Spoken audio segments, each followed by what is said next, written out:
The New Mexico sun was a merciless god, hammering the cracked earth until it surrendered its last drop of moisture. Heat shimmered in waves off the canyon walls, turning the air into a visible, breathing thing. For 3 days. Colt Thatcher had ridden through this crucible, the silence broken only by the plod of his dun horse, Dusty, and the creak of worn leather. He was a man carved from the same hard landscape, all sharp angles and quiet intensity. His eyes, the color of a stormy sky, were narrowed against the glare, constantly scanning the horizon not for what was there, but for what was missing. He was hunting ghosts. 3 years had passed since he'd buried his younger brother, William, but the memory was a fresh wound. William, with his easy smile and talk of buying a small ranch, had been gunned down over a poker game he should have walked away from. Colt had found him in the dust behind a saloon in Socorro, his pockets empty and his chest torn open. The law had shrugged. Just another drifter who'd played the wrong hand. But Colt knew better. It was murder, cold and deliberate, for a few dollars and a silver watch their father had given him. The men responsible had vanished, but whispers followed them like buzzards tracking a dying animal. Whispers that Colt followed. His quest had taken him from Texas to Arizona and now back to this desolate stretch of territory. He was not a man driven by blind rage. Vengeance, for him, was a patient, deliberate thing, a debt to be settled with the same cold finality as his brother's death. He carried William's watch in his saddlebag, its silver case tarnished, its hands frozen at the moment his brother's heart had stopped. It was his compass, his reason. He had nothing else. No family left, no home to speak of, just the horse beneath him and the Colt Peacemaker holstered low on his hip, its wooden grip worn smooth by his hand. He steered Dusty toward the skeletal remains of a way station, a crumbling adobe building with a caved-in roof and a well that might still hold water. The place felt abandoned, forgotten by God and man. But the stone trough by the well was damp. Someone had been here recently. Colt dismounted, his movements economical and sure, and led Dusty to the water, while the horse drank, long and deep. Colt's eyes swept the area. He saw the tracks of a heavy freight wagon, the ruts digging deep into the parched soil. They were fresh, too fresh. He drew his revolver, the click of the hammer being pulled back unnaturally loud in the stillness. He moved toward the dilapidated stable, his spurs silent in the thick dust. Tucked behind the crumbling wall, almost hidden in shadow, was the wagon. It was a big, canvas-covered freighter, the kind used for hauling goods, not people. 2 horses were tethered nearby, their heads drooping in the oppressive heat. They were branded with a crooked R, a mark he'd heard tell belonged to a road agent and smuggler named Elias Reed. Reed was not one of the men who killed his brother, but he was the same kind of vermin. Then he heard it, a faint sound, almost lost in the afternoon stillness. A soft, desperate whimper, quickly muffled. It came from inside the wagon. Colt's jaw tightened. He approached the back of the wagon, his footsteps light. The canvas flap was tied down tight. He heard a low murmur of voices from the other side. 2 men talking in lazy, bored tones. "She ain't made a peep for hours," one said. "Maybe she finally gave up." "She'll learn," the other replied with a dry chuckle. "They all do.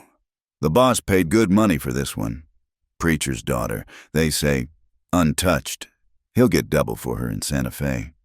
A cold fire ignited in Colt's gut. It was the same casual cruelty, the same disregard for a life that had taken his brother. He did not think, he acted. He sliced the rope holding the canvas flap with a single, fluid motion of his knife and threw it open.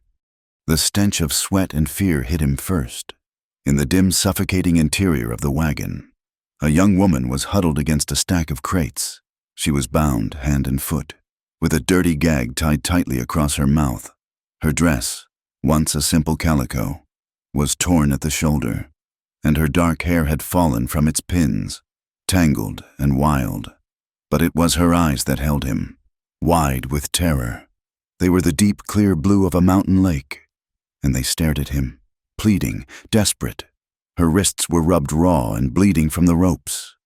He saw the two men turn, their faces a mask of surprise that quickly twisted into anger. One was a big, bearded man with a sweat-stained hat. The other was younger, wiry, with a nervous twitch in his eye. "What the hell you think you're doing, mister?" The big man growled, his hand dropping to the pistol on his hip. Colt did not answer with words. His peacemaker was already in his hand. The first shot was a deafening roar that sent a flock of crows scattering from the roof of the station. The big man grunted, a look of stupid shock on his face as a dark red flower bloomed on his chest. He staggered back, his own gun clattering to the ground, and collapsed in a heap. The wiry one was faster. He'd managed to draw his weapon, but fear made his hands shake. His shot went wide, kicking up a spray of dirt near Colt's feet. Colt's second shot was as deliberate as the first. It caught the man in the throat. He dropped his pistol and clawed at his neck, making a terrible gurgling sound before he fell forward into the dust. Silence descended again, thick and heavy, smelling of gunpowder and blood. Colt stood for a moment, the smoke curling from the barrel of his gun. He felt nothing, no triumph, no remorse, just a hollow quiet. He reloaded the 2 spent cartridges, his hand steady, and holstered the weapon. Then he turned his attention back to the wagon. The girl was staring at the 2 dead men, her body trembling so violently he could see it from where he stood. He climbed into the back of the wagon, his movements slow and deliberate, trying not to spook her further. She flinched away, pressing herself against the crates as if she could melt through them. Her eyes, wide and swimming with unshed tears, were fixed on him now. He was a stranger who had just killed 2 men in front of her. For all she knew, he was just another monster come to claim her. "I'm not going to hurt you," he said, his voice low and rough from disuse. He knelt in front of her and reached for the gag. She squeezed her eyes shut, a tear tracing a clean path through the grime on her cheek. He worked the knot gently, his calloused fingers surprisingly deft, and pulled the filthy cloth away from her mouth. She took a ragged, shuddering breath, her lips trembling. He then moved to the ropes on her wrists. They were tied with a cruel tightness, cutting deep into her skin. He had to use his knife to saw through them, careful not to nick her. The moment her hands were free, she didn't move them. She just stared at them, at the raw, chafed flesh. Then her shoulders began to shake, and she started to cry. It was a silent, heartbreaking weeping, her body racked with sobs that made no sound. He reached out, hesitated, and then gently took her hands. They were ice cold. He used his canteen to pour a little water onto his bandana and carefully, tenderly, began to clean the rope burns. She watched him through her tears, her expression a mixture of terror and confusion. Her eyes searched his face, trying to read the lines etched there by sun and sorrow. She saw no kindness, but she saw no cruelty either. She saw a deep, unyielding stillness, an emptiness that was more unnerving than anger. He finished cleaning her wrists and then moved to the ropes on her ankles, cutting them with the same quiet efficiency. He helped her out of the wagon. Her legs were stiff, and she stumbled, her hand flying to his arm to steady herself. Her touch was as light as a moth's wing, but he felt it like a brand. She pulled her hand back immediately, as if she'd been burned. She stood there in the punishing sun, a fragile, broken thing, looking lost and utterly alone. "There's a cabin a few miles from here," he said, his voice still quiet. "It's not much, but it's safe. We can't stay here." She simply nodded, not trusting her voice. He retrieved his saddlebags and rifle, took a quick look through the dead men's belongings for anything useful, and then helped her onto his horse. She was so light he lifted her onto the saddle as if she were a child. He mounted behind her, his body a solid wall at her back. She stiffened at the contact, every muscle in her body tensed and ready to flee. They rode in silence, leaving the dead men in the wagon for the coyotes and the sun. The cabin was little more than a one-room shack built by some long-gone prospector, but it had 4 walls and a solid roof. He led her inside, out of the relentless heat. The air inside was stale but cool. There was a rough-hewn table, a single chair, and a stone fireplace. He gave her water from his canteen, and she drank thirstily, her eyes never leaving him. She was like a wild animal, cornered and terrified, watching for the slightest sign of aggression. He built a small fire, not for warmth, but to boil some water. He found a small tin of salve in his saddlebag and, after cleaning her wrists again, gently applied it to the open sores. She winced, but did not pull away this time. Her eyes watched his hands, seeing the care in them, a care that was at odds with the deadly violence she had witnessed.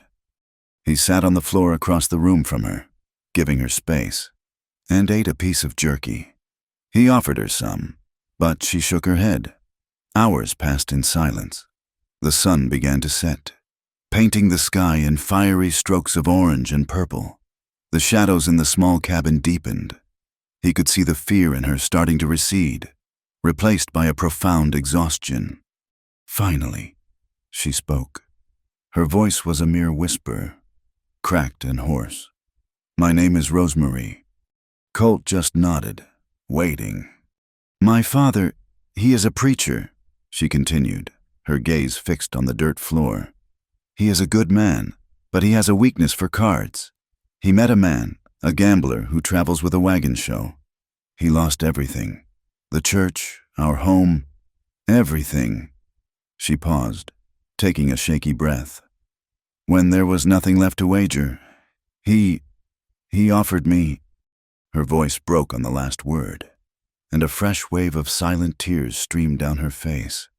She wrapped her arms around herself, as if trying to hold her shattered pieces together. "The man, Mr. Abernathy, he said I would work for him, to pay the debt, but he lied. He sold me to those men. He said I was property now." Colt's hands clenched into fists at his sides. He knew men like Abernathy, men who saw people as nothing more than coins to be traded, men like the ones who had killed his brother. "They will come looking for you," he said, his voice flat. It was not a question. She looked up at him, her blue eyes pleading. "They paid for me, mister." Abernathy said no one leaves until the debt is settled. Colt stood up and walked to the door, looking out at the twilight descending over the desert. He had his own path, his own ghosts to chase. This girl, Rosemary, was not his concern. She was a complication he did not need, a delay he could not afford. Helping her would mean more men, more guns. It would mean putting himself in the sights of people who had nothing to do with William's death. The smart thing, the sensible thing, would be to leave her at the next town with a few dollars and ride away. But then he saw his brother's face in his mind, saw him lying in the dust. He had been too late for William. He had not been there to stop it. He turned and looked at Rosemary, at her tear-stained face and the raw, red marks on her wrists. He saw the same terror in her eyes that he imagined must have been in his brother's during his last moments. He could not ride away. He would not. "Then we won't let them find you," he said simply. He took a blanket from his bedroll and laid it out for her in the corner of the cabin, as far from him as possible. "Get some sleep. We leave before sunrise." She lay down without a word, curling into a tight ball, her back to him. He knew she would not sleep. Not really. He went back outside and sat with his back against the cabin wall, his rifle across his lap. The desert night came alive with the chirping of crickets and the distant howl of a lone coyote. The sky was a vast expanse of black velvet, scattered with the brilliant, cold light of a million stars. He kept his vigil, his senses alert to any sound, any movement. An hour passed, then 2. He heard a soft rustling from inside the cabin and knew she was awake. He did not move, did not speak. He just sat and watched the stars, feeling the immense loneliness of the landscape seep into his bones. He was a man who had made his peace with being alone. But tonight, For the first time in 3 years, he was not. He was responsible for the frightened, broken girl trying to find sleep a few feet away from him. He looked up at the constellations, the same stars his brother had taught him the names of when they were boys. The hunter, the bear, the 7 sisters. They seemed impossibly far away, indifferent to the small, violent dramas playing out below.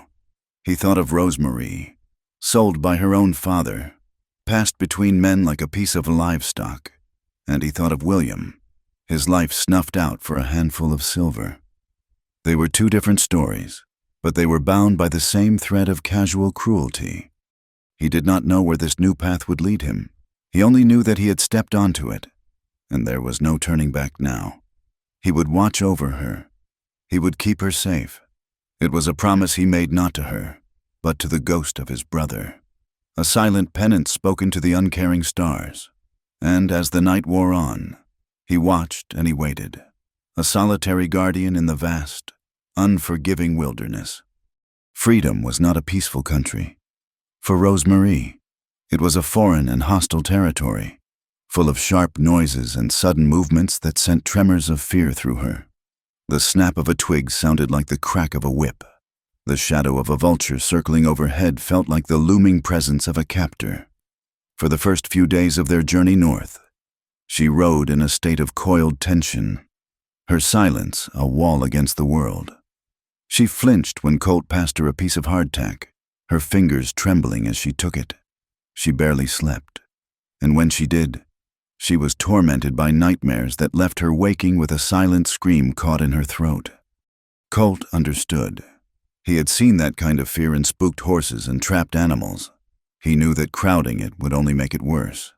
So, he gave her space, an invisible circle of quiet that she could occupy without threat. He rode a few paces ahead of her, his back a steady, formidable presence that shielded her from the vast, empty horizon. He never pushed her to talk, never asked questions about what she had endured. He simply existed in her world, a constant, silent protector. His care was a language spoken in quiet actions. In the mornings, he would have a small fire going before she woke. The smell of coffee a gentle summons from the darkness. He was a surprisingly good cook for a man who lived on the trail. He'd shoot a rabbit or a quail and stew it with wild onions and roots he dug from the parched earth, creating a simple, savory meal that was the first real food she'd had in weeks. He would fill a plate for her and set it on a flat rock near where she sat, then retreat to his own spot by the fire, eating without watching her, allowing her the dignity of her privacy. Slowly, the wall of her silence began to crumble. She started to watch him, her blue eyes following his efficient, deliberate movements as he tended to the horse or cleaned his weapons. There was a gentleness in his hands when he ran them along Dusty's flank, a stark contrast to the deadly purpose they served when holding his revolver. One afternoon, he found her watching Dusty with a look of longing. "You ever ridden bareback?" he asked, his voice breaking the comfortable silence. She shook her head, her gaze dropping to her lap. "My father said it was unladylike." Colt grunted, a sound of dismissal. "It's the best way to learn a horse, to feel it. Come here." He led the dun to a flat, sandy patch of ground. Rosemary hesitated, her fear warring with a flicker of curiosity. He did not press her, just stood patiently by the horse's side. After a long moment, she walked over.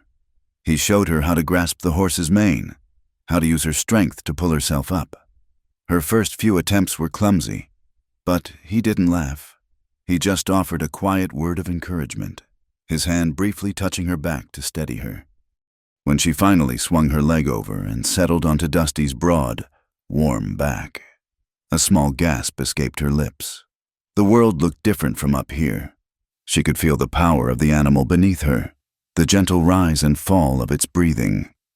Colt led the horse in a slow circle, his hand on the bridle. "Feel the way he moves," he said softly. "He's telling you what he's going to do before he does it. You just have to listen." He let go of the bridle and stepped back. For a few minutes, she just sat there, her hands clutching the mane, her body tense. Then, gradually, she began to relax. She leaned forward, her cheek resting against the horse's powerful neck. She could feel its life force, its simple, honest strength. A single tear rolled down her cheek, but this time, it was not a tear of fear or sorrow. It was something else, something she couldn't name. It was the first time in a long time she had felt connected to another living thing without being afraid. Another evening, as they sat by the fire, he saw her staring at the peacemaker on his hip. It was the weapon that had saved her, but it was also a symbol of the violence that had shattered her world. Colt saw the conflict in her eyes. Without a word, he pulled the revolver from its holster. He methodically ejected the 6 cartridges, the brass casings catching the firelight as they fell into his palm. He held the empty gun out to her. Handle first. "It's just steel and wood," he said. "It's heavy." She looked from the gun to his face, questioning. He gave a slight nod. Trembling, she reached out and took it. Her hand dropped with the unexpected weight. It felt cold, alien, an object of terrifying power. She held it with both hands, her knuckles white. "It can't do anything by itself," he continued, his voice low and even. "It only does what the person holding it decides. You're in control of it now." She stared at the gun, at the graceful curve of the trigger, the long, dark barrel. She thought of the men who had fallen, of the thunderous roar that had echoed in the enclosed wagon. But she also felt what he was trying to give her. It was not a weapon. It was a choice, a feeling, however small, of power in a world that had taken all of hers away. She held it for a long time before handing it back to him, her hand no longer trembling. It was a turning point, a small seed of trust planted in the barren ground of her fear. After nearly a week of traveling through the wilderness, their supplies ran low. Colt knew they needed to stop in a town.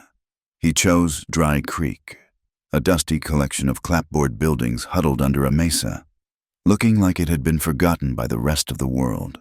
It was the kind of place people passed through, not a place they stayed. It was perfect. As they rode down the single, wide street, Rosemary pulled her bonnet low, trying to make herself invisible. Men lounging on the boardwalks of the saloon and the general store stopped their conversations to watch them, their eyes lingering on her. Colt felt her stiffen behind him. He steered Dusty to the livery stable and helped her down, his hand resting on her arm a moment longer than necessary. "Stay close," he murmured. They found a boarding house run by a stern, gray-haired woman who asked no questions as long as their money was good.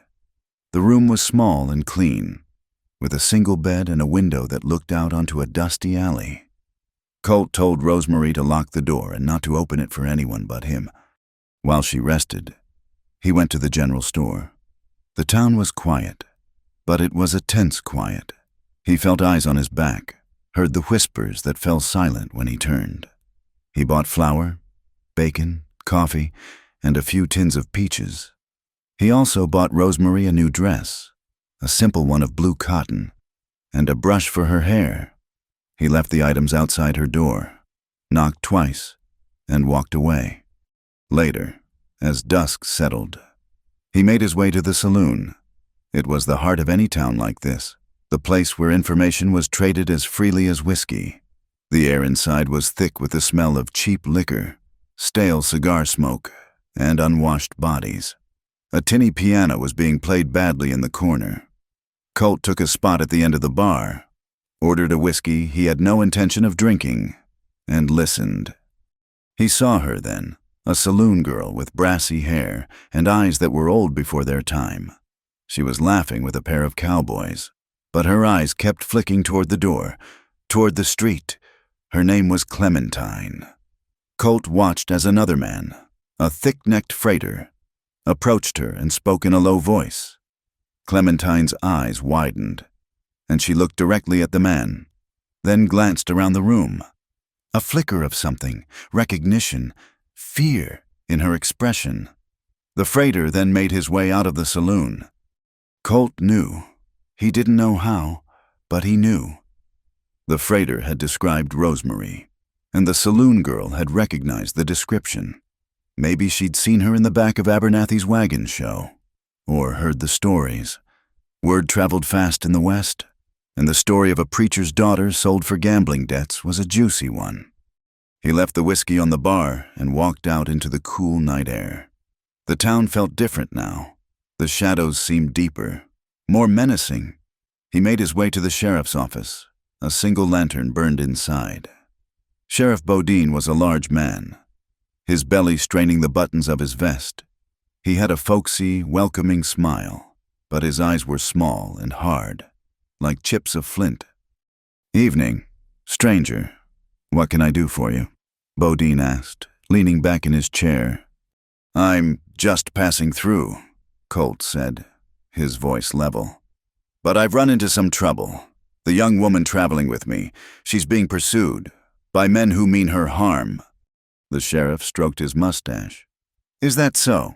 And what business is that of yours?"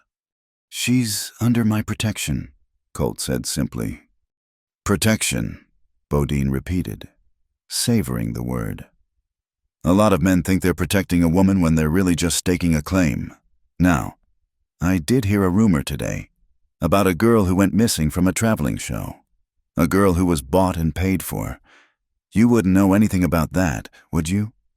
The folksy smile was gone, replaced by a cold, knowing look. Colt felt the trap closing. The law in this town was not a shield. It was a weapon for the highest bidder.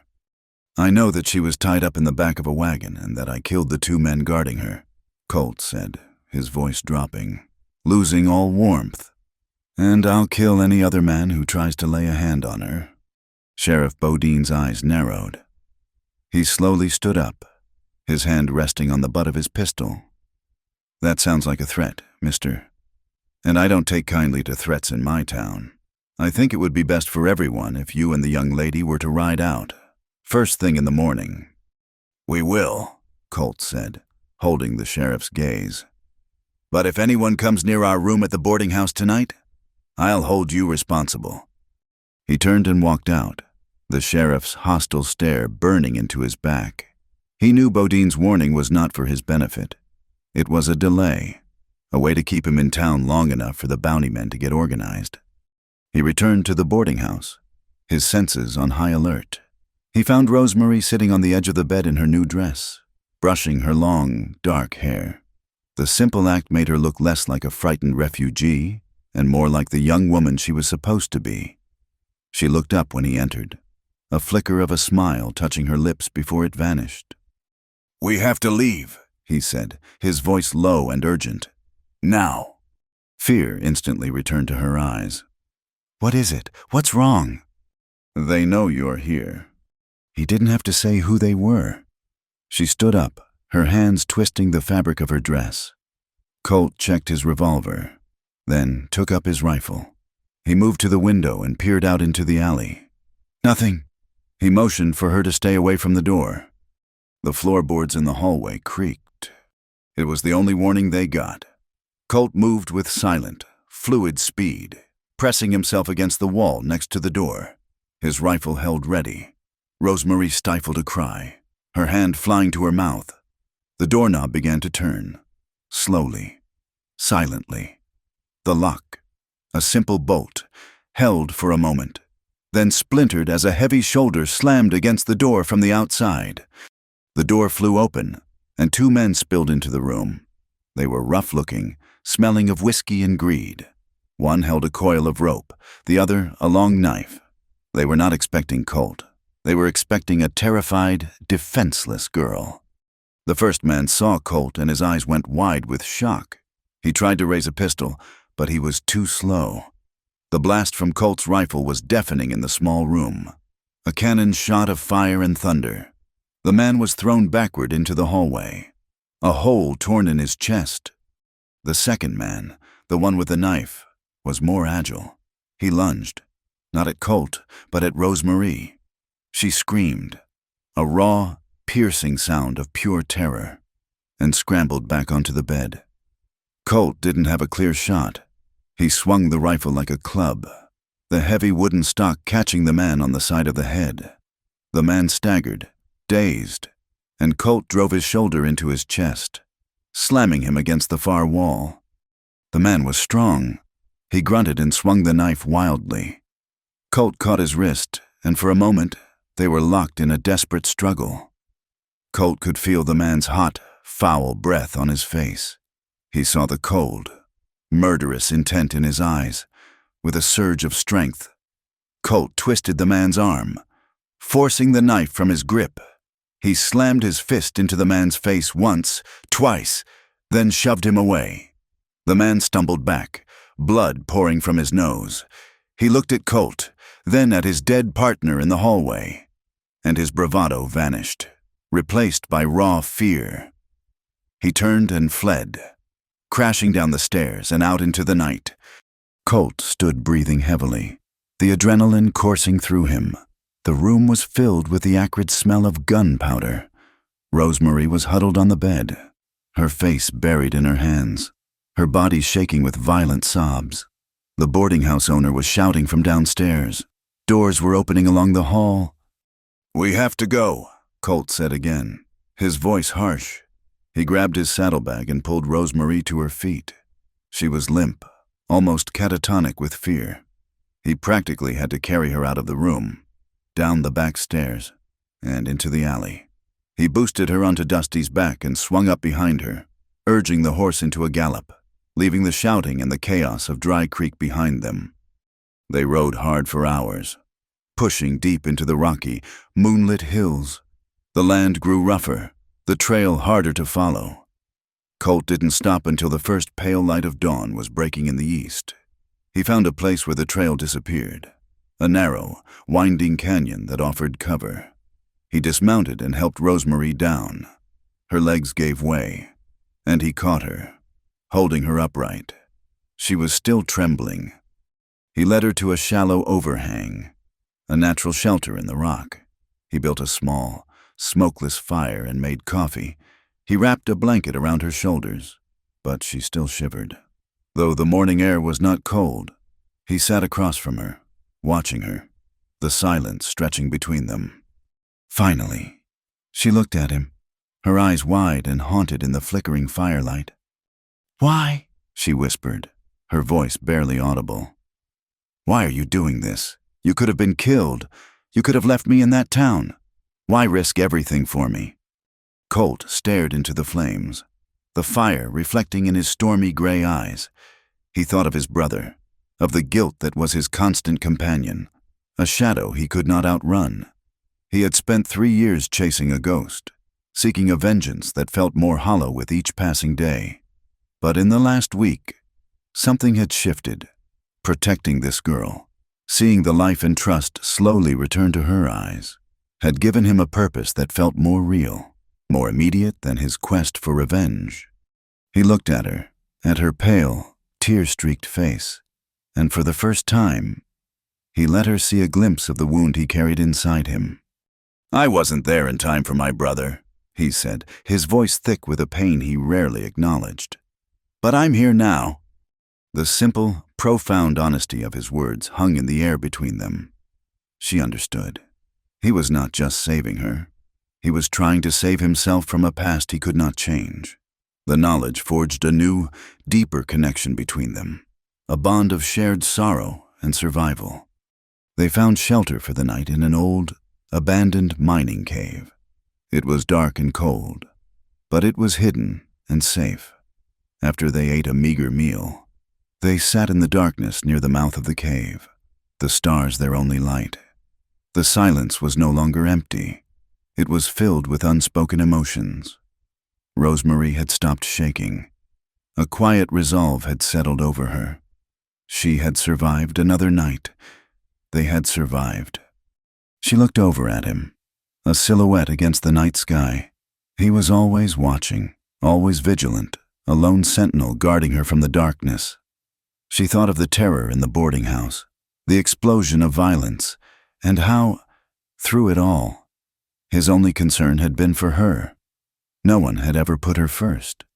She had always been an afterthought, a burden, a piece of property. Hesitantly, as if unsure of her own actions, she reached out and laid her hand on his. His hand was rough and calloused, but it was warm and steady. He did not pull away.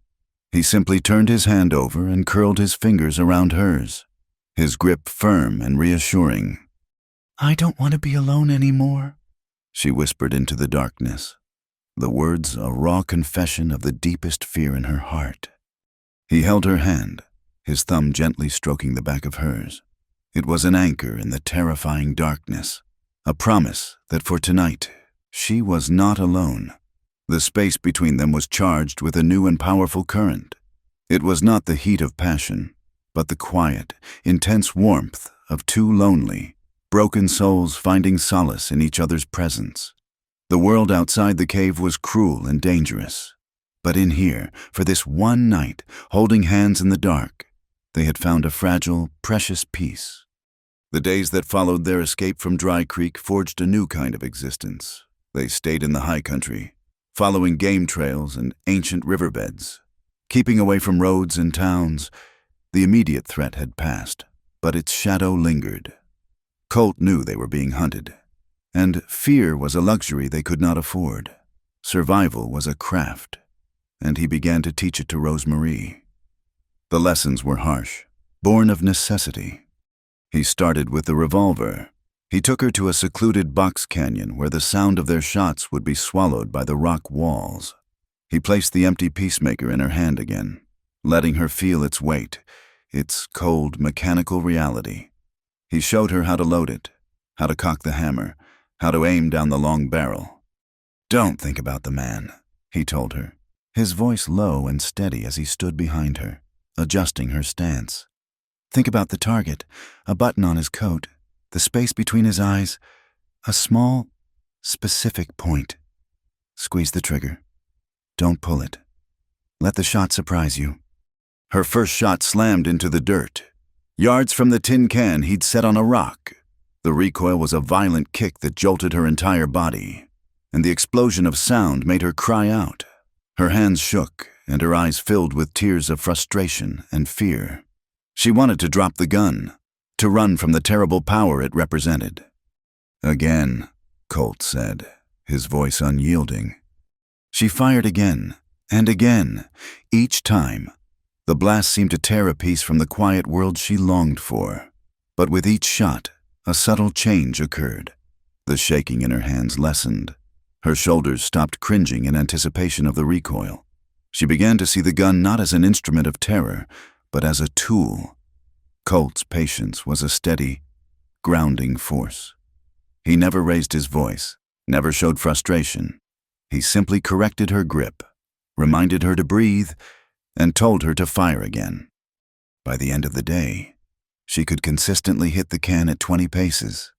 A grim satisfaction settled in her, pushing aside some of the fear. It was the first time she had ever felt a sense of control over the violent world that had been inflicted upon her. He taught her to fight, too, not the brawling of a saloon, but the desperate, brutal tactics of survival. How to use a man's weight against him, where to strike to cause the most pain, how to break a grip, how to use a knife not just for cutting food, but for defending her life. The lessons were ugly, and they left her with a deep, aching sadness for the innocence she had lost. But they also hardened her. The frightened girl who had cried in the back of a wagon was being reforged in the fires of the wilderness. She was becoming a survivor. As the physical walls around her became less threatening, the emotional ones began to come down. The long nights by the campfire, wrapped in a shared solitude, invited confidence. She started to speak of her past, the words coming in hesitant fragments at first, then in a steady, sorrowful stream. "My mother died when I was born," she said one night, her voice barely a whisper against the crackle of the flames. "My father, he was a man of God, but he never looked at me and saw a daughter. He saw the sin that took his wife away." She spoke of a childhood devoid of warmth, a life of scripture and chores, where a smile was seen as frivolity and a tear as a sign of weakness. Her father had seen her not as a person, but as a responsibility, a burden. And when his weakness for cards consumed him, she became his final, most disposable asset. "He told me it was God's will," she said, her voice laced with a bitterness that was new and sharp. "That my servitude was a penance for my mother's death. He gave me to Mr. Abernathy with a prayer and told me to be obedient." She fell silent, her gaze lost in the dancing flames. Colt did not speak, did not offer empty words of comfort. He just listened, his presence a silent testament to her pain. She never spoke in detail about the nights in captivity, the time between her father's betrayal and Colt's arrival. She did not have to.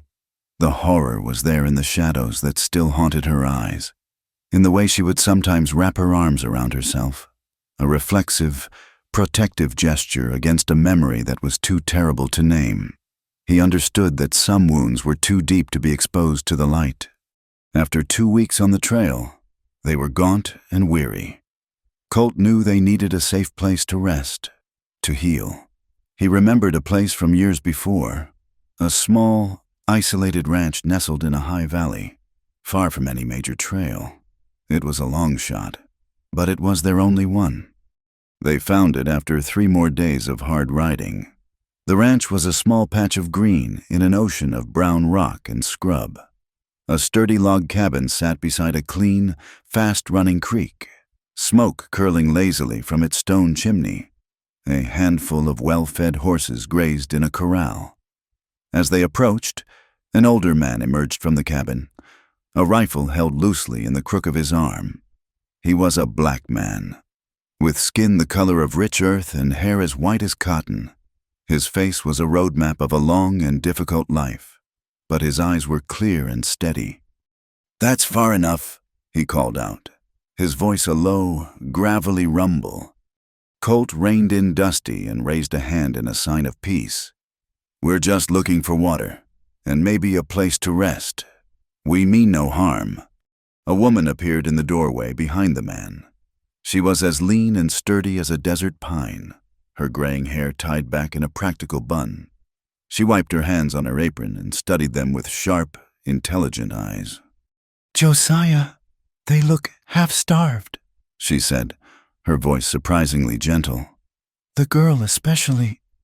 The man, Josiah, considered them for a long moment, his gaze moving from Colt's worn gear to Rosemary's pale, exhausted face. He saw the tension in Colt's shoulders, the wariness in his eyes. He saw the deep, unspoken fear in the girl's posture. He saw 2 people who were running from something. "The water is free," he said, nodding toward the creek. "The rest will cost you. A strong back is the only currency we accept around here. My name is Josiah. This is my wife, Elspeth." And so they stayed. The ranch was a sanctuary, a world away from the violence and fear that had defined their lives. Josiah and Elspeth were kind, but not soft. They had carved a life out of this unforgiving land through hard work and sheer force of will, and they expected the same from others. Colt spent his days mending fences, breaking a wild colt, and helping Josiah clear rocks from a new field. The physical labor was a welcome balm, a way to sweat out the tension that was always coiled in his gut. Rosemary worked alongside Elspeth in the cabin and the garden. She learned to cook on a wood stove, to knead bread, to mend clothes, to churn butter. The simple, rhythmic tasks were a kind of healing. They grounded her, connecting her to the earth and the steady, dependable cycle of daily life. Elspeth was a woman of few words, but her quiet competence and unwavering strength were a powerful lesson for Rosemary. She saw in Elspeth a vision of what a woman could be, strong, independent, and the master of her own world. In this peaceful interlude, Rosemary began to see Colt differently. He was no longer just the silent, deadly protector who had rescued her. She saw him in the quiet moments of the day.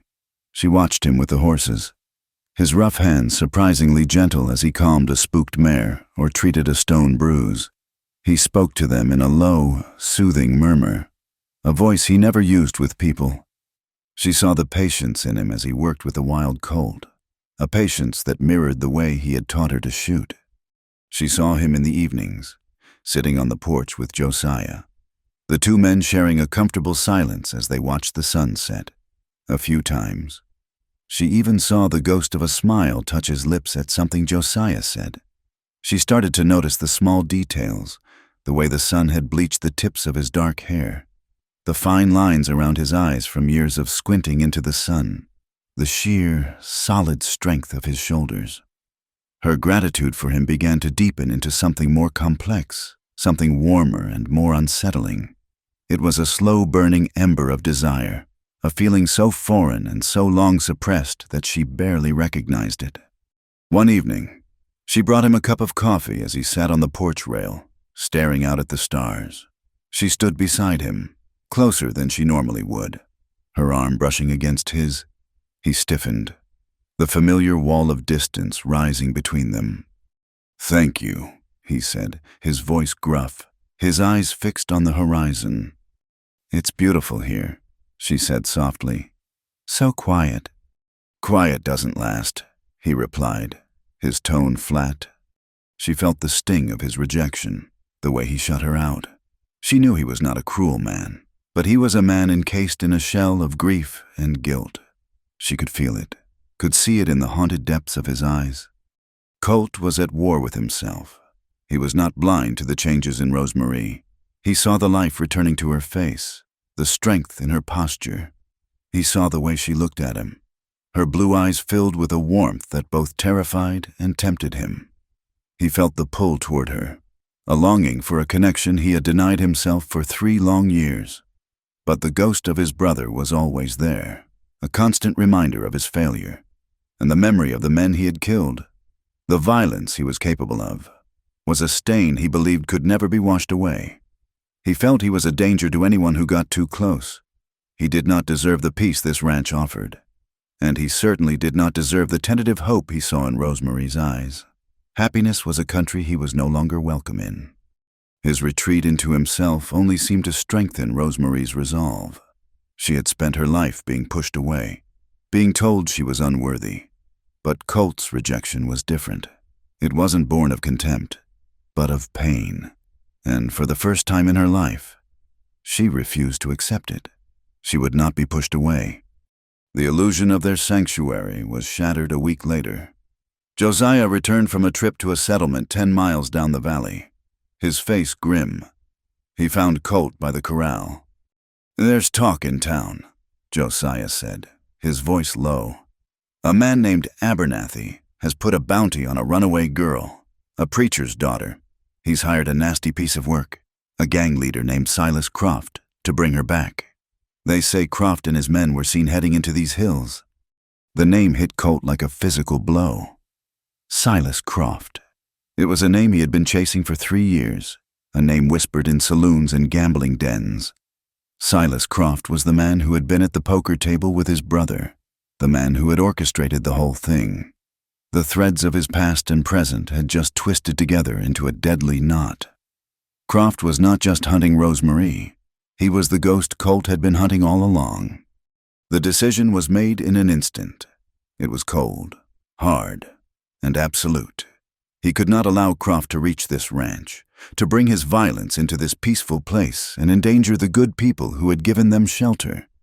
And he could not, would not, allow him to get his hands on Rosemarie. He had to end this, alone. He went to the cabin to gather his things. Rosemarie was there, watching him with wide, frightened eyes. She had heard. "What are you doing?" she asked, though she already knew the answer. "I'm riding out," he said, not looking at her as he checked the action on his rifle. "I'm going to meet them. Draw them away from here." "No," she said, her voice trembling. "You can't. There are too many of them. Let us run. We can run." "There's nowhere left to run," he said, his voice flat and final.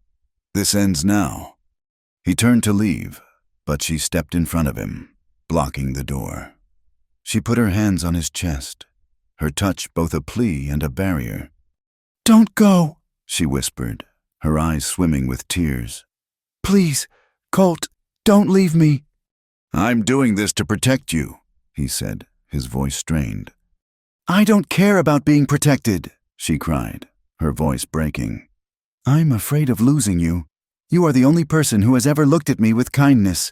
The only one—" Her confession hung in the air, raw and vulnerable. It stripped away all his defenses. He looked down at her, at the tear-streaked face, the desperate hope in her eyes.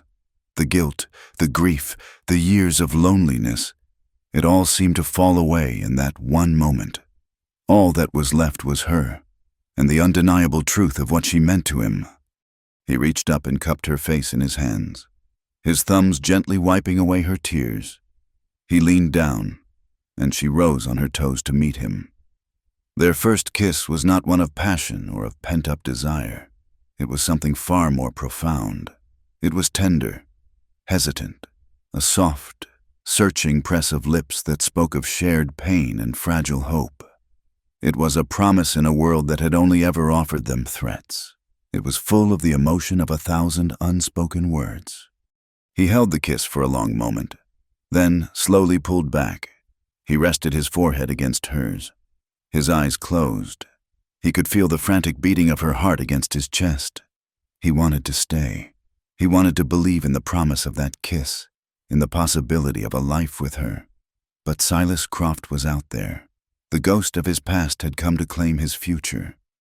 "I have to go," he whispered, his voice thick with regret. He gently moved her aside and stepped out of the cabin, leaving her standing alone in the doorway. He saddled Dusty in the fading light, his movements swift and sure. He did not look back. He knew that if he did, he might not have the strength to leave. He rode out into the twilight, a lone figure heading toward a confrontation that was 3 years overdue. The memory of a tender, hesitant kiss, the only warmth against the coming cold. Rosemary watched him until he was just a speck on the horizon, swallowed by the growing darkness. She did not cry. The fear was still there, a cold knot in her stomach, but it was overshadowed by a new and powerful feeling, a fierce, protective love for the man who had saved her, and who she now had to pray could save himself. The kiss had changed everything. He was no longer just her protector. He was hers, and she would not lose him. Colt rode into the Devil's Jaw Pass as the sun bled across the western sky, painting the towering rock formations in shades of blood and rust. This was the kind of place men came to disappear, a narrow, winding canyon with 100 places to hide a gun. It was the only way north from this valley, and he knew Silas Croft and his men would have to come through here. He was not planning to hide.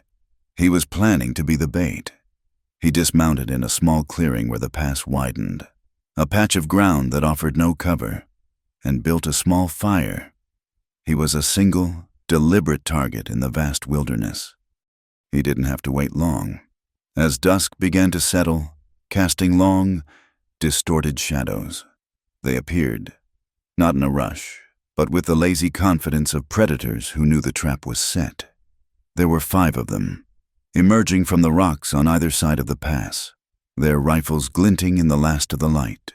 And then a 6th man walked into the firelight from the far end of the pass. He was taller than the others, dressed in a tailored vest and a clean shirt that seemed out of place in this rugged country. His dark hair was slicked back, and a thin, cruel smile played on his lips. It was Silas Croft, the face from Colt's nightmares, the face he had hunted for 3 years. "Colt Thatcher," Croft said, his voice smooth and laced with amusement. "I heard you were dead, or close to it. Imagine my surprise when I hear you've run off with my merchandise." Colt rose slowly to his feet, his hand hovering near the butt of his peacemaker. "She's not your merchandise, Croft, and you and I have business that's long overdue." Croft chuckled, a dry, unpleasant sound. "Ah, yes, your brother, William, wasn't it? A fool with a lucky hand and a slow draw. He should have known better than to win my money. Some debts just follow a man." "This is one you're going to pay," Colt said, his voice a low growl. "I don't think so," Croft replied with his chilling smile. You see, you've made the same mistake your brother did. You've overestimated your own importance. You're just one man." The world exploded in a cacophony of gunfire. Colt had already drawn his weapon as Croft finished speaking, diving to the side as the first rifle shot tore through the space where he had been standing. He fired twice from the ground, the roar of his peacemaker echoing off the canyon walls. One of Croft's men cried out and fell from the rocks, his rifle clattering down after him. But they were everywhere. A bullet tore through the flesh of his left shoulder, spinning him around and sending a shock-wave of white-hot pain through his body. His arm went numb. He switched his revolver to his right hand, firing again, forcing them to take cover. He scrambled behind a large boulder, the only protection in the clearing. Splinters of rock and lead ricocheted around him. Another bullet grazed his temple, and the world swam for a moment in a dizzying red haze. He was pinned down, bleeding, and outgunned. He knew it was a hopeless fight, but he would not die easy. He would take as many of them with him as he could. He peered over the rock and fired, catching another man in the leg. The man screamed and fell, but 2 more shots answered him from the other side. One slammed into the rock near his head. The other found its mark. It felt like being kicked by a horse. The bullet hit him low in the side, a brutal, gut-wrenching impact that stole his breath and sent him slumping to the ground. His revolver fell from his nerveless fingers. The world began to fade, the edges of his vision turning dark. The last thing he heard was Silas Croft's mocking laughter echoing in the pass. He was left for dead, his own blood pooling in the dust beneath him. Back at the ranch, Rosemarie could not settle. A cold, gnawing anxiety had taken root in her heart. She tried to help Elspeth in the kitchen, but her hands trembled, and she dropped a plate, shattering it on the floor. She went outside and stared at the dark, empty horizon where Colt had disappeared. The night was still, but to her, it was screaming. "He's a capable man," Elspeth said, coming to stand beside her on the porch. "He can take care of himself." But Rosemarie shook her head, a single tear tracing a path down her cheek. "Something's wrong. I can feel it." She had spent her life learning to read the moods of a dangerous man. Her father. She knew the subtle signs of impending violence, the shift in the air before a storm broke, and the air tonight was heavy with death. She waited all through the next day, a vigil of hope against mounting despair. She walked the length of the porch, her eyes fixed on the trail, praying for the sight of a lone rider on a dun horse. But the trail remained empty. By the second morning, the anxiety had hardened into a terrible certainty. She could not wait any longer. She found Josiah by the corral. "I need a horse," she said, her voice small but firm. Josiah looked at her, his kind face etched with concern. "Child, it's not safe out there. If Colt hasn't come back, then I'm going to find him," she said, her chin set with a resolve that surprised him. "He's out there alone. I won't let him be." Elspeth tried to reason with her, telling her she was a fool to ride out into the hills where a gang of killers was roaming. But Rosemarie was no longer the frightened girl who had stumbled into their lives. Her fear for herself was gone, burned away by her terrifying, all-consuming fear for Colt. Josiah saw the iron will in her eyes, the same will he saw in his own wife, and he knew there was no stopping her. He saddled a gentle mare for her, gave her a canteen of water, a small sack of food, and an old pistol. "You know how to use this?" he asked. "He taught me," she replied. She rode out, following the trail Colt had taken. She was not a skilled tracker, but she had a singular, desperate focus. She rode toward the Devil's Jaw Pass, the name a chilling premonition in her mind. She found the site of the ambush in the late afternoon. The fire was a cold circle of ash. She saw the brass shell casings glinting in the sun, the dark, rust-colored stains in the dirt. Her heart seized with terror. She saw the bodies of the 2 men Colt had shot, already drawing flies, but Colt was not there. A desperate, frantic hope surged through her. He was not there. He could have gotten away. She dismounted and began to search, calling his name, her voice echoing unnervingly in the silent canyon. She followed a trail of scuffed earth and disturbed rock, a trail that led away from the clearing and down a steep embankment toward a shallow, slow-moving river. And then she saw him. He was lying half in the water, his face ashen, his clothes soaked in blood and river water. He was so still, so pale, that for one heart-stopping moment, she thought she was too late. She scrambled down the bank, her feet slipping on the wet stones, and fell to her knees beside him. She put her trembling hand on his chest and felt it, a faint, shallow rise and fall. He was alive. Relief so profound it was painful washed over her, followed immediately by the terrifying reality of his condition. He was gravely wounded, unconscious, and helpless. She had to get him out of the water, to a place of shelter. The sun was beginning to set, and the desert night would be cold. She didn't know where the strength came from. It was the strength of desperation, of a love that refused to surrender. She grabbed him under the arms and pulled. He was a dead weight, heavy with muscle and water. She strained, her muscles screaming, her feet slipping in the mud. She dragged him, inch by agonizing inch, up the bank and onto the flat ground. She was sobbing with the effort, her breath coming in ragged gasps. She found a small, abandoned line shack a few hundred yards from the river, its door hanging off one hinge. It was little more than a hovel, but it had a roof and 4 walls. She half dragged, half carried him there, her body burning with exhaustion. She collapsed with him onto the dirt floor, her heart hammering against her ribs. For the next few days, the world shrank to the 4 walls of that tiny shack. Rosemary became his nurse, his guardian, his lifeline. She tore strips from her petticoat to make fresh bandages.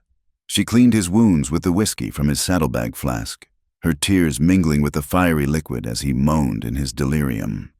She kept a small fire going, constantly boiling water. She trickled water between his parched lips. She sat by his side, day and night, holding his hand, her touch a constant, reassuring presence in his darkness. She prayed, not to the wrathful God of her father, but to a new, nameless God of hope. She cried over his still, unconscious body, her quiet sobs the only sound in the vast, lonely wilderness. On the 3rd day, his fever broke. On the 4th, his eyes flickered open. They were cloudy with pain and confusion at first, and then they focused on her face. He stared at her for a long time, as if trying to understand if she was real or a phantom conjured by his fevered brain. "You didn't have to come," he said, his voice a dry, weak rasp. A small, watery smile touched her lips. She squeezed his hand. "You came for me when you didn't have to," she replied softly. "I do now." The truth of her words settled between them, a profound and unshakable bond. He closed his eyes, a single tear escaping and tracing a path through the grime on his cheek. He was helpless, broken, stripped of his strength in his solitude, and yet, for the first time in his life, he was not alone in his pain. That night, a fragile peace settled in the small shack. He was weak, but he was lucid. The moonlight streamed through the cracks in the walls, painting silver stripes across the dirt floor. He lay on a makeshift bed of saddle blankets, watching her as she moved quietly in the small space. In that vulnerable, unguarded moment, she made a choice. She came and lay down on the blankets beside him, her movements slow and deliberate. She looked into his eyes, and he saw no fear in them, only a deep, unwavering tenderness. Slowly, not for fear or obligation, but as a choice born of her own free will, she began to undress. It was not an act of seduction, but an act of profound trust, an offering. She was shedding the last of her fear, the last of her past. She was reclaiming herself, her body, her heart. Their lovemaking was a quiet, raw, and deeply emotional communion. It was a testament to survival, a gentle act of defiance against the cruelty of the world. It was two broken people seeking warmth and healing in each other's arms, their scars, both visible and invisible, exposed in the pale moonlight. His touch was full of a reverence that brought tears to her eyes. Her touch was a healing balm on his wounded body and his even more wounded soul. In the shelter of that ruined shack, they found a sanctuary in each other, a fragile, sacred peace. Afterward, they lay in silence, her head resting on his good shoulder, her hand spread over his heart, the walls of his solitude, so carefully constructed over years of grief, had been completely dismantled. He felt a need to give her the final, broken piece of himself. "I've never told anyone this," he whispered into the darkness, his voice thick with an old, familiar pain. "The night my brother was killed, I was supposed to meet him. I was late. I was with a woman. By the time I got to the saloon, he was already dead. If I had been there, maybe he would have walked away. Maybe I could have stopped it." He took a shaky breath. "I blame myself. I've been chasing Croft for 3 years, thinking that killing him would make it right. But it won't. I don't think I'll ever believe in peace." She listened, her heart aching for him. She understood now the source of his deep, abiding sorrow, the guilt that drove him. She rose on one elbow and looked down at him, her face soft in the moonlight. She reached out and held his face between her hands, her touch gentle but firm. "Then I'll believe enough for both of us," she said, her voice clear and strong. Her words were a promise, an anchor. She would be his faith when his was gone. She would be his hope against the darkness.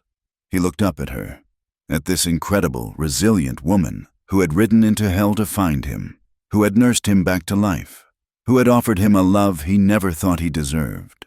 And for the first time in 3 years, the ghost of his brother seemed to recede, and he saw the faint, distant light of a future he might just be able to live in. Healing is a slow, quiet business, under the patient care of Rosemary and Elspeth.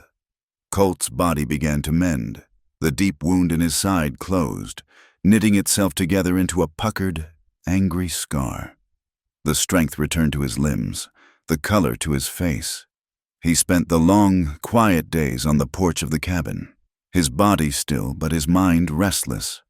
The peace of the valley felt temporary, a borrowed dream that would inevitably end.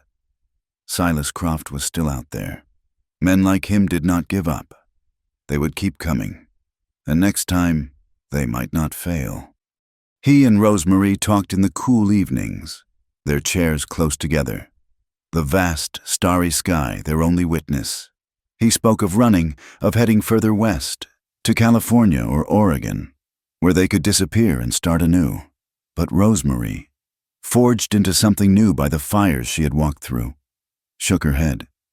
"There will always be another dry creek," she said, her voice soft but laced with a strength that would have been unimaginable weeks before. "Another Sheriff Bodine, another Silas Croft. Running won't make us free. Colt, it will just make us tired." She turned to look at him, her blue eyes clear and serious in the moonlight. "They won't stop hunting us, so we have to stop them." Colt saw the logic in her words, but the thought of putting her back in harm's way was a physical pain. "I won't risk you," he said, his voice a low growl of protective certainty. "You won't be risking me," she countered, reaching out to place her hand on his arm. "I will be choosing. This is my fight, too. They didn't just hurt you. They stole my life, and I want it back. We have to go back to Dry Creek." The plan she laid out was audacious, dangerous, and utterly terrifying to him. But it was also brilliant. It relied not on his strength, but on her courage. She would be the bait. She would walk back into the lion's den and pretend she had come to surrender, to negotiate her return. Her performance would draw Sheriff Bodine and the rest of Croft's men out into the open, where the whole town could see them for what they were. Colt would be the justice that was waiting for them. He argued against it for a full day, but her resolve was like river stone, worn smooth but impossible to break. He finally agreed, a cold knot of fear tightening in his stomach. Their return to Dry Creek was a grim parody of their first arrival. They rode in the dead of night and took shelter in the back room of the livery stable, the owner a decent man who Josiah had vouched for. As dawn broke, casting a pale and sickly light over the dusty street, Rosemary prepared herself. She wore the tattered calico dress she had been found in, a painful reminder of her ordeal. She unbound her hair, letting it fall in a tangled cascade around her shoulders. She rubbed dirt on her cheeks, making herself look haggard and defeated. When she was done, the determined survivor was gone, replaced by the ghost of the terrified girl from the wagon. The transformation was so complete it made Colt's heart ache. He stood with her in the shadows of the stable, the smell of hay and manure thick in the air. "Rosemary," he began, his voice rough with emotion. "You don't have to do this." She turned to him and placed her hands on his chest, right over his heart. She rose on her toes and kissed him, a soft, firm kiss that was not a plea, but a promise. "I'm not that girl anymore," she whispered against his lips. "You taught me how to fight. Now let me." She walked out into the morning light alone. Every step she took down that wide, empty street was an act of incredible bravery. Doors opened a crack. Faces peered from behind curtains. The whole town seemed to be holding its breath. Colt slipped out the back of the stable, his rifle in his hand, and moved through the alleyways, a shadow keeping pace with her, his entire being focused on the slim, solitary figure walking toward the saloon. Rosemary pushed through the bat-wing doors. The saloon was dim and smelled of stale beer and desperation. A few early morning drinkers looked up, their eyes widening in recognition. Sheriff Bodine was at the bar, talking with a hulking, one-eyed man Colt recognized as one of Croft's crew. Bodine turned, and a slow, triumphant smile spread across his face. Well, look what the cat dragged in. Got tired of running, did you, little bird?" Rosemary kept her eyes on the floor, her body language a study in submission. "I have nowhere else to go," she said, her voice a convincing imitation of her former, broken self. I came to make a deal." The sheriff laughed, a loud, booming sound that filled the room. "A deal? Honey, the time for deals is long past. You belong to Mr. Croft now. You're lucky he's a patient man." "He is not here," she stated, still not looking at him. "But you are. You're the law. If I come back, you have to promise I will be safe, that no one will harm me." It was the perfect bait. She was appealing to his authority, to his ego. He puffed out his chest, the tin star on his vest seeming to gleam. "Of course, you will be safe. You will be under my personal protection." He gestured to the one-eyed man. "Lefty, go round up the boys. Tell them our lost lamb has come home. We'll escort her to her new accommodations." He grabbed Rosemary's arm, his grip bruising. "We'll just take a little walk outside. Let the whole town see how the law in Dry Creek takes care of its property." He shoved her out the doors and into the town square. The sun was higher now, the dusty plaza filled with a harsh glare. Townsfolk had begun to emerge from the general store and the blacksmith's shop, drawn by the commotion. Lefty and two other hard-faced men came running from the boarding house, their guns holstered but their hands ready. They surrounded Rosemary, a pack of wolves closing in on their prey. Bodine stood in the center of the square, holding Rosemary's arm, a pompous, self-satisfied look on his face. "Let this be a lesson to everyone," he shouted, his voice echoing in the tense silence. "There is no running from justice in this town. This girl is a runaway, a thief, and she is being returned to her rightful owner." "She belongs to no one," a voice cut through the air, cold and clear as a tombstone. Every head turned. Colt stepped out from the alley beside the general store, his rifle held loosely at his side. He was no longer the wounded man from the line shack. He was a specter of vengeance, his gray eyes burning with a cold fire. Sheriff Bodine's face went pale. "Thatcher, you're supposed to be dead." "You were mistaken," Colt said, taking a slow step forward. Now let her go. Kill him! Bodine shrieked, shoving Rosemary away from him and fumbling for his own pistol. The world dissolved into chaos. Lefty and his men drew their weapons, but they were not expecting the townsfolk, the livery owner, the blacksmith. A dozen ordinary men who had been pushed too far suddenly produced pistols and shotguns of their own. They were not gunfighters, but they were a wall of defiance. Lefty and his men froze, caught between Colt and a town that had finally found its courage. But Sheriff Bodine was a cornered rat. He cleared his leather, his gun rising. He never had a chance. Colt's rifle was already at his shoulder. The shot was a single, definitive crack. Bodine staggered back, a look of utter surprise on his face, a dark hole appearing in the center of his tin star. He collapsed in the dust, dead before he hit the ground. Silence fell, thick and absolute. Colt worked the lever on his rifle, the empty cartridge ejecting with a metallic click. He leveled the barrel at Lefty. "It's over," Colt said, his voice deadly calm. "You will tell these people everything. About Bodine, about Croft, about the men you work for. You will confess, or I will send you to hell with him." Faced with Colt's cold promise and a dozen angry townspeople, Lefty's resolve crumbled. He dropped his gun and raised his hands, the words spilling out of him in a desperate torrent, confessing to everything. Justice, swift and brutal, had finally come to Dry Creek. A fragile, triumphant smile touched Rosemary's lips. She looked at Colt, her heart swelling with pride and love. They had done it. They had won. But just as that thought entered her mind, a single, sharp report echoed from above. It was a sound different from the others, a high-powered crack from a hunting rifle. Rosemary cried out, a sharp, surprised gasp, and her hand flew to her stomach. A dark red stain was already blossoming on the front of her blue cotton dress.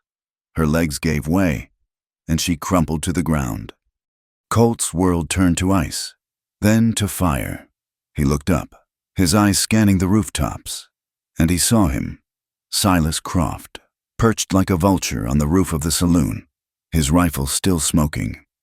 Croft had not left. He had stayed behind, watching, waiting for his moment. He had not aimed for Colt. He had aimed for Colt's heart. A sound of pure, animal rage tore from Colt's throat. His 3-year hunt for this man, the cold, patient quest for vengeance, was consumed in a single, blazing instant of love and terror.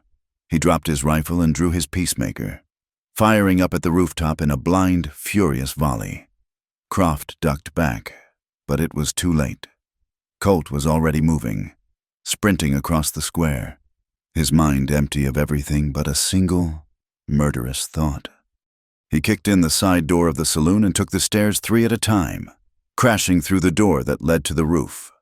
Croft was there, reloading, his cruel face twisted in a snarl. He raised the rifle, but Colt was on him, a blur of motion. He did not shoot. He slammed into Croft with the force of a freight train, sending them both tumbling across the tarred roof. The fight was not a duel. It was a mauling. Colt's fists were like hammers, driven by a grief and rage so profound it was its own source of strength. He was no longer a man seeking justice. He was an avenging angel. He beat Croft until the man's smug face was a bloody ruin.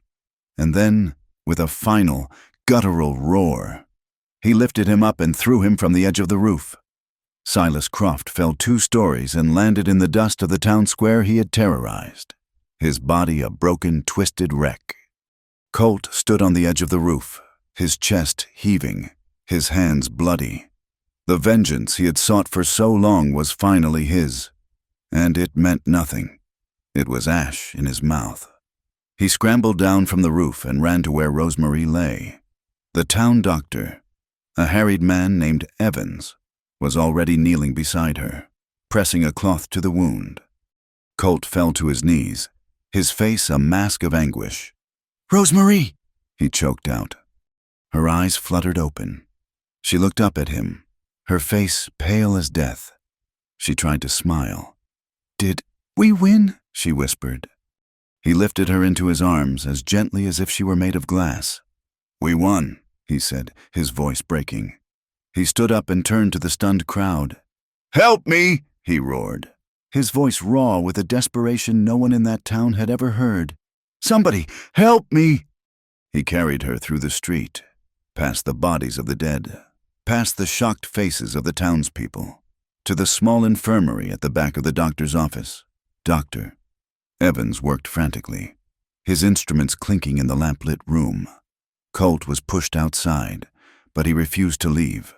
He stood by the door, listening to the terrible, quiet sounds of the doctor's work, his bloody knuckles pressed against the wood. Hours later, Dr. Evans emerged, his face grim. "The bullet passed through," he said, his voice low. "I've done all I can.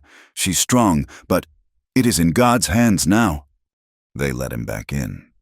Rosemary lay on a narrow cot, as still and white as a marble statue. Her breathing was a faint, shallow whisper.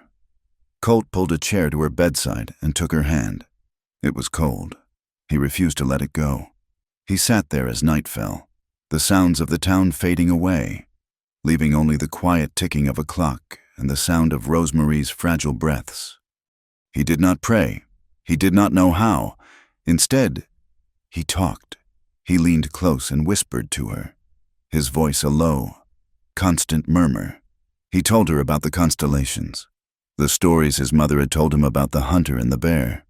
He told her about the high meadows in the Colorado mountains, where the wildflowers grew so thick in the summer they looked like a painter's canvas. He told her about the horses they would raise one day, a strong bay stallion and a gentle Palomino mare. He built a future for them with his words, a world of peace and quiet beauty, trying to weave a rope of stories strong enough to pull her back from the edge.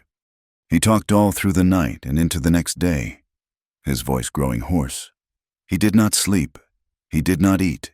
He just sat there, holding her hand. His world narrowed to this small, quiet room. Late in the afternoon, her fingers twitched in his head snapped up, her eyelids fluttered, then slowly, miraculously, opened. She looked at him, her eyes cloudy but aware.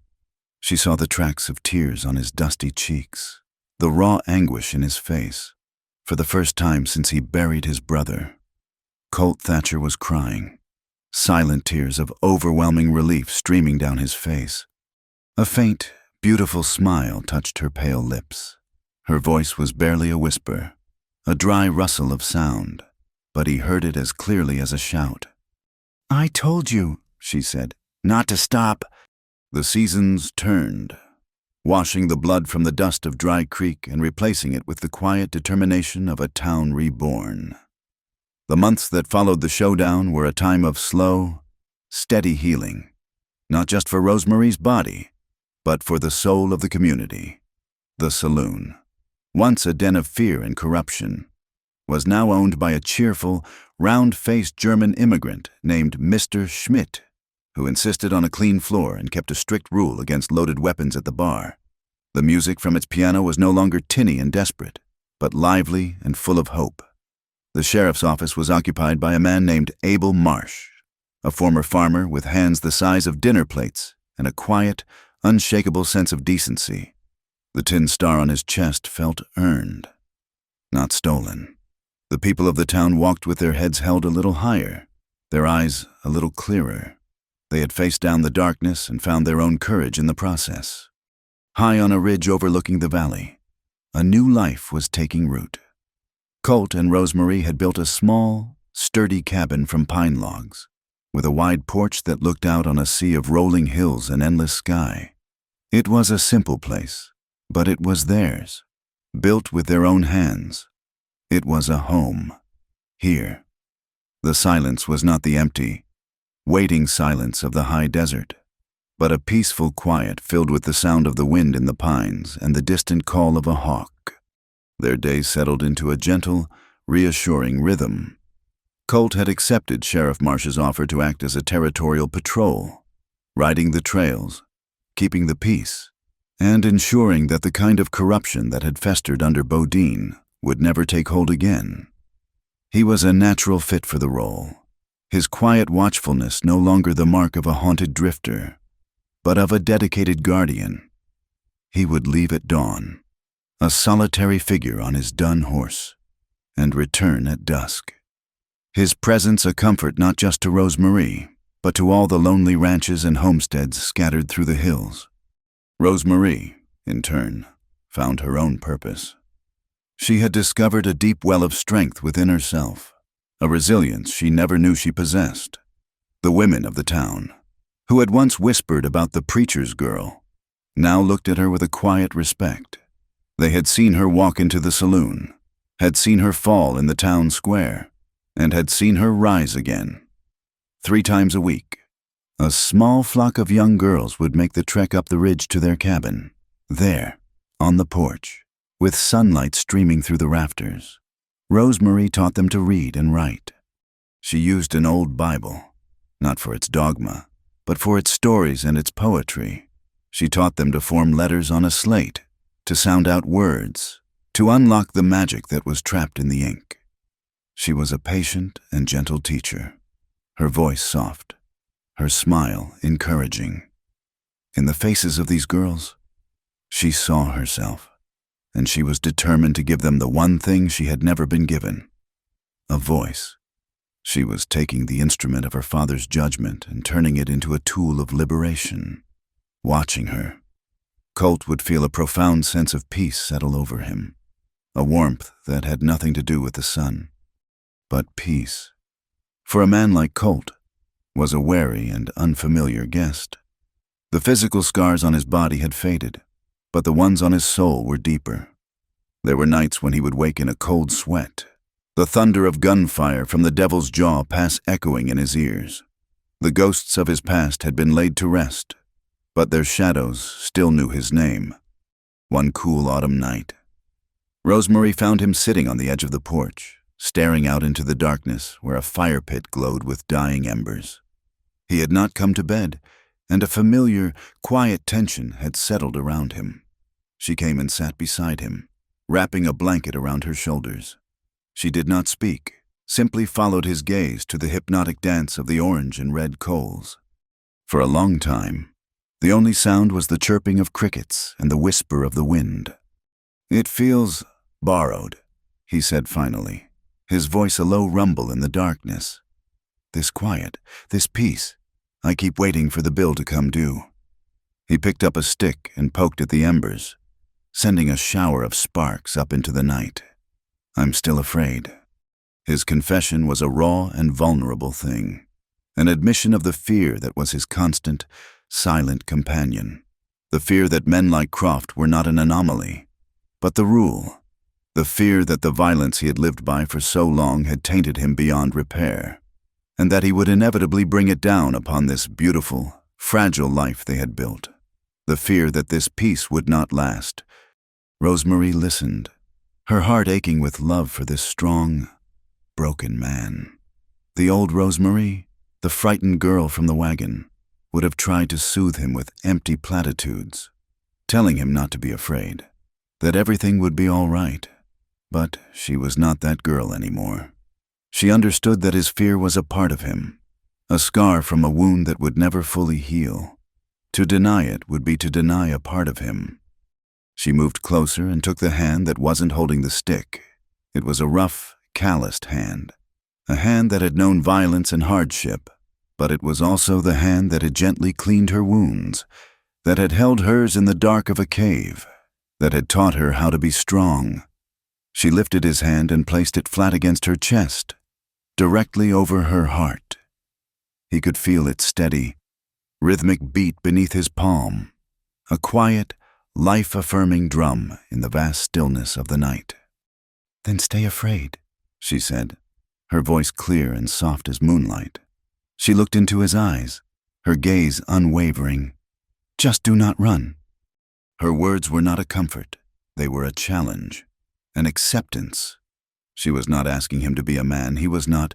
She was asking him to be that man with her. She was telling him that she was not afraid of his fear, that they would face it together. In that moment, he felt the last of the walls around his heart crumble into dust. He had spent his life running, from the law, from his past, from his own grief.